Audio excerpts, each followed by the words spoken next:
Earlier today, the Israeli Prime Minister Benjamin Netanyahu said his forces are not leaving Lebanon. That is a sticking point in these conversations. He said it publicly in Israel. Well, we're going to take a look at it. Well, what would you do to make sure that he doesn't Well, I'm not going sabotage to the tell you deal? what I'm going to do, but it gets solved. I'm a problem solver. I get problems solved real fast, including with Bibi. Go ahead. Thank you, Mr. President.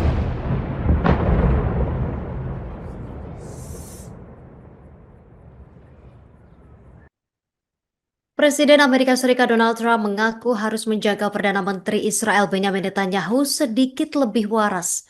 Dalam wawancara dengan Axios pada Jumat 19 Juni 2026, Donald Trump mengungkapkan dirinya harus membuat Netanyahu lebih berhati-hati dalam mengambil keputusan di Lebanon. Trump menilai serangan Israel di Lebanon berisiko mengganggu stabilitas kawasan. Ia juga menyebut operasi militer yang berlebihan dapat menghambat berbagai upaya diplomasi yang sedang berjalan. Menurut Trump, Amerika Serikat memiliki pengaruh besar terhadap Israel karena menjadi pemasok utama dukungan militer negara tersebut. Trump mengatakan Israel sangat menghormati posisi Washington, karena itu ia mengaku terus mendorong Netanyahu agar tidak memperluas konflik. Sebelumnya, Trump juga mengkritik taktik Israel yang menghancurkan bangunan untuk memburu anggota Hizbullah. Ia menilai langkah tersebut berpotensi menimbulkan banyak korban sipil. Pernyataan Trump muncul saat gencatan senjata baru antara Israel dan Hizbullah mulai berlaku. Kesepakatan tersebut tercapai setelah pertempuran yang menewaskan puluhan orang di Lebanon Selatan. Trump berharap gencatan senjata itu dapat dipertahankan. Ia menilai konflik yang terus berlanjut hanya akan memperburuk situasi di Timur Tengah. Menurutnya, perdamaian di Lebanon juga penting bagi keberhasilan kesepakatan yang sedang dibangun Amerika Serikat dengan Iran. Meski selama ini dikenal dekat, perbedaan pandangan Trump dan Netanyahu mulai terlihat dalam beberapa pekan terakhir. Trump mengaku tidak setuju dengan pihak-pihak yang terus mendorong perang. Ia menegaskan tidak ingin melihat lebih banyak korban jiwa berjatuhan. Trump juga mengingatkan bahwa konflik berkepanjangan dapat berdampak pada ekonomi global. Karena itu ia meminta seluruh pihak menahan diri dan menjaga gencatan senjata tetap berjalan. Trump berharap situasi di Lebanon tidak kembali memicu eskalasi yang lebih luas di kawasan. Well, earlier today, the Israeli Prime Minister Benjamin Netanyahu said his forces are not leaving Lebanon. That is a sticking point in these conversations. He said it publicly in Israel. Well, we're going to take a look at it. Well, what would you do to make sure that he doesn't Well, I'm not going sabotage to the tell you deal? what I'm going to do, but it gets solved. I'm a problem solver. I get problems solved real fast, including with Bibi. Go ahead. Thank you, Mr. President.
ההנחיה שלי ושל שר הביטחון לצה"ל היא ברורה והיא לא השתנתה. ללוחמים שלנו בדרום לבנון יש חופש פעולה מלא לסכל כל איום ישיר או מתהווה עליהם או על תושבי הצפון. אין לצה"ל שום הגבלה בעניין זה. אני עומד מאחוריהם, העם כולו עומד מאחוריהם, ואני עומד איתן על כך שנשאר ברצועת הביטחון בדרום לבנון ככל שידרש כדי להגן על תושבי הצפון ועל כל אזרחי המדינה. Can this deal survive if Israel attacks Lebanon? It can, and I consider that the minor war. Iran's a big one, but we have that a little pinprick out there that constantly rears its head, and that's Hezbollah. And I was very responsible for Syria, and the man that's running Syria now is a person that I put there along with President Erdogan and some others. He's done an amazing job of pulling it together. He's not a Boy Scout, but he's done an amazing job of pulling it together. And he is very good with Hezbollah, does not like them. And I'll tell you what, Israel's fighting Hezbollah too long and too many people are being killed. And you don't have to knock down an apartment house every time you're looking for somebody, because there are a lot of people in those apartment houses, and they're not all Hezbollah, that I can tell you. And I suggested to Israel to let Syria take care of Hezbollah.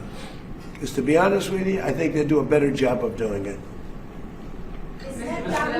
And I didn't like Syria. I didn't like where 2 hours before we're signing the agreement that there was an attack in Lebanon, in Beirut. It was right in, it wasn't like in the southern side, and it was in Beirut. I did not like that. I let them know that. I didn't like it, not at all. But I think that Syria, he's pulled that country together amazingly quickly. He's very capable. And what's this? Well, earlier today, the Israeli Prime Minister Benjamin Netanyahu said his forces are not leaving Lebanon. That is a sticking point in his conversations. He said it publicly in Israel. Well, we're going to take a look at it. Well, what would you do to make sure that he doesn't Well, I'm not going sabotage to the tell you deal? what I'm going to do, but it gets solved. I'm a problem solver. I get problems solved real fast, including with Bibi. Go ahead. Thank you, Mr. President.